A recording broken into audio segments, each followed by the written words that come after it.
Hi, welcome to Snyk. My name is Sarah Gold, and I'm a solutions engineer at Snyk. During this talk, we're going to be discussing how you can develop fast and stay secure when it comes to code repositories. We'll discuss the role of this type of integration, your onboarding options, as well as how you can get continuous monitoring, how you can take action against vulnerabilities, and how you can get visibility into reporting.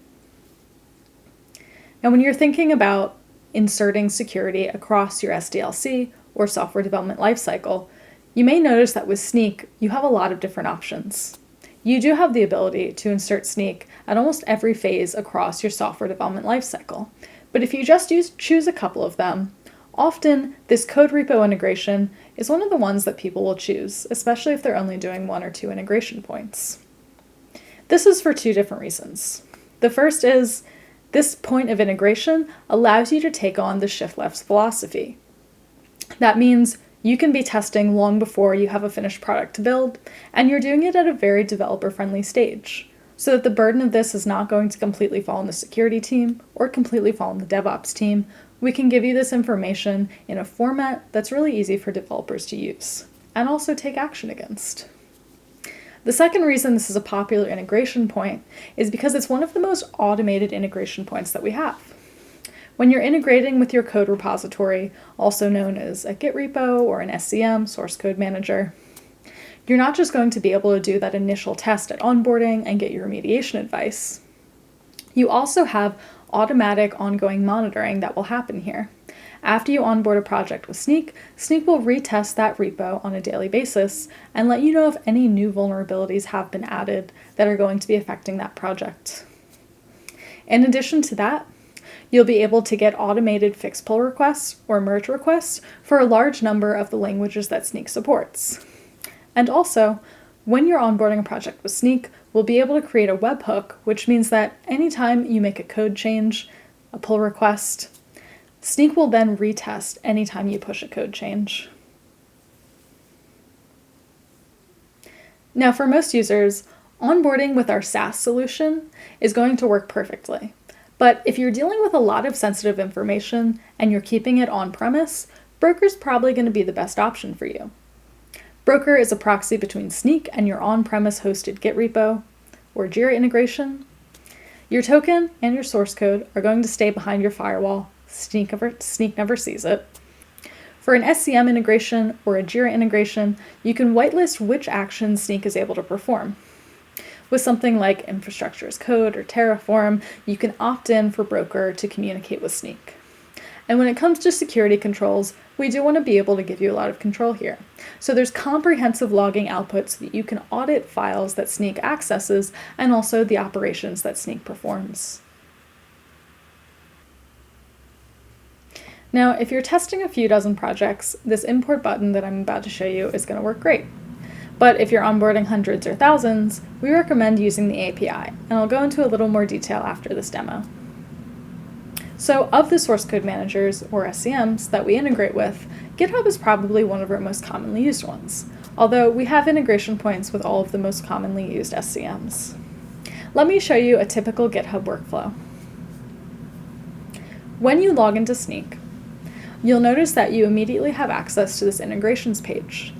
This is where you can come to do that initial configuration of all of your integrations.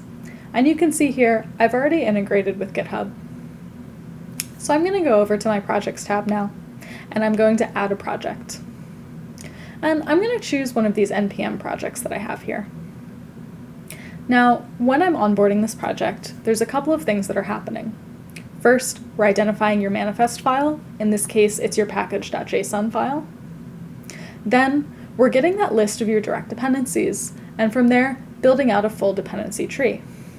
This view into that full dependency tree is what allows us to give you much more accurate remediation advice and minimize your false positives. We take this process pretty seriously.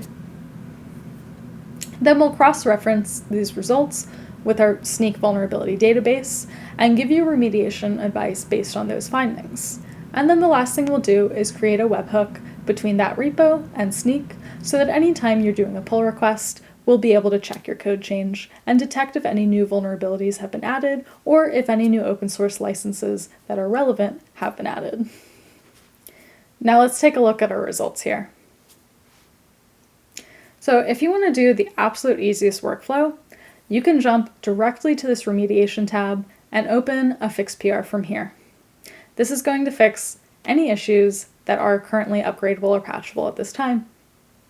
But since this has a lot of vulnerabilities here, I'm going to take my time and explore this a little bit further.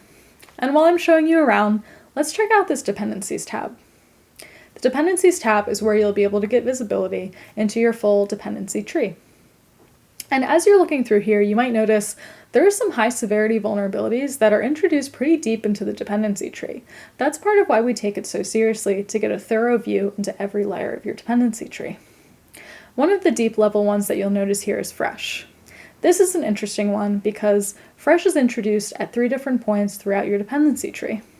So if you're doing this process manually, or if you're using another tool, what they might try to tell you to do is to upgrade Fresh itself. And they might try to suggest that you do a full version upgrade here. But Snyk is going to handle this a little bit different, and I'll show you how. If you come over to the Issues tab and you type in Fresh, you can see exactly how Snyk has handled this.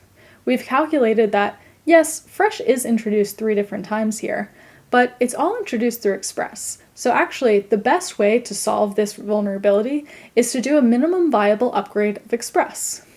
We've found that people are more encouraged to do remediation if we do a minimum viable upgrade rather than a full version upgrade, and if we're smart about where we do the upgrade on the dependency tree. So if you take a look at the remediation tab, you might have noticed that we do a slightly larger upgrade here of Express than we noted for Fresh. That's because Snyk was able to calculate that with a slightly larger jump, but still not a full version upgrade, we were able to fix 6 vulnerabilities rather than just 1. So now that we know how remediation advice is going to be working, let's look into how we can prioritize what to fix first. Well, I can filter out low and medium, so I'm just looking at these high severity vulnerabilities, but even from here, there's quite a lot listed. This is where prioritization comes in, and we'll go into more detail about this at another talk. For now, what you need to know is you'll get a number between 0 and 1,000 here, which will give you a much more detailed priority score. So in this case, I'm able to see that my highest priority vulnerability that's present here is going to be zip-slip. And zip-slip is actually something that was discovered by our own Snyk security research team. So rather than upgrading everything at once from the remediation tab, I'm going to open a fix pull request from this individual issue. The difference here is that when you hit open a fix PR from the remediation tab, it's automatically going to checkmark everything that is fixable. But when you open it from an individual issue from this Issues tab, it's only going to automatically checkmark what you opened it from. So now that we're on this page, you can see zip-slip is already checkmarked, and on a number of these vulnerabilities, they've got these sort of hazard signs next to them. That's their way of not cluttering the page too much, but still giving you a heads up that these are going to be a slightly bigger version upgrade. So you might want to handle those individually, or you might want to handle them at a time of day where you can give it some more attention. For now, I'm going to go forward with zip-slip, and I'm also going to add in one other vulnerability fix because it's a slightly different kind of remediation. Now, when you're doing these small discrete remediation types, you're also going to be able to see merge advice once we push this into GitHub.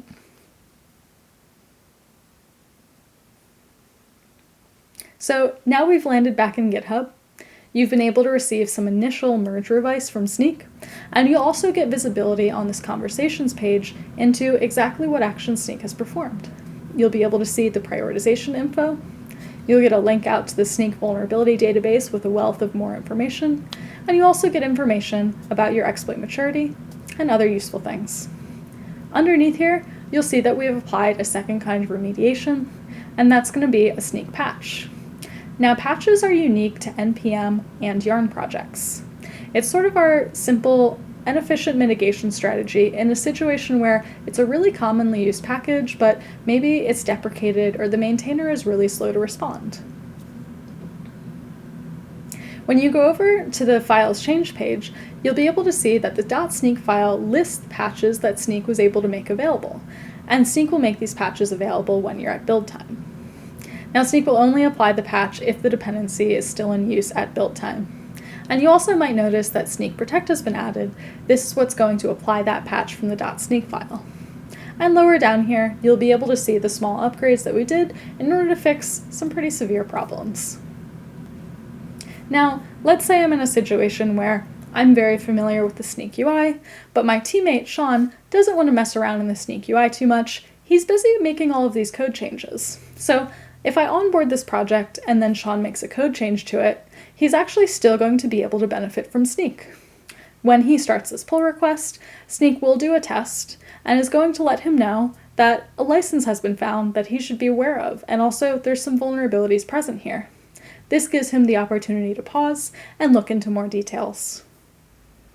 Now, that was a good example of a traditional GitHub workflow. And it's going to be a very similar workflow if you're working with another type of SCM integration. However, if you're in a situation where you've got thousands of projects you're onboarding, this is where you can utilize Snyk's API import tool. This was something that happened because a prospect came to us, and they were concerned because many tools were falling apart quickly when they were dealing with a customer of such massive scale as themselves. They were dealing with 2,500 organizations, 300,000 repos, and well over 300,000 projects. But Snyk was really confident that we're built well enough at the core that we'd be able to accommodate this. And with our special API import tool, this is something we were able to deliver. So even at a massive scale, we'll be able to import, continuously monitor, and report vulnerabilities for you, even as big as 2,500 organizations. So getting a little more into detail about this, our API-powered import tool is able to work in batches so that we're importing 15 to 40 repos at a time. The tool will wait for completion before importing the next batch, and it will retry if there are any failed requests. This is going to do a retry every 20 seconds. This particular customer that we had ended up running 2 scripts in parallel to reduce the overall import time to weeks rather than months. And this was all via one broker for 2,500 organizations. So whether you're a small developer shop, a massive scale customer, or anything in between, we believe that open source is awesome, and we'd like to help you enjoy it responsibly. Thanks so much.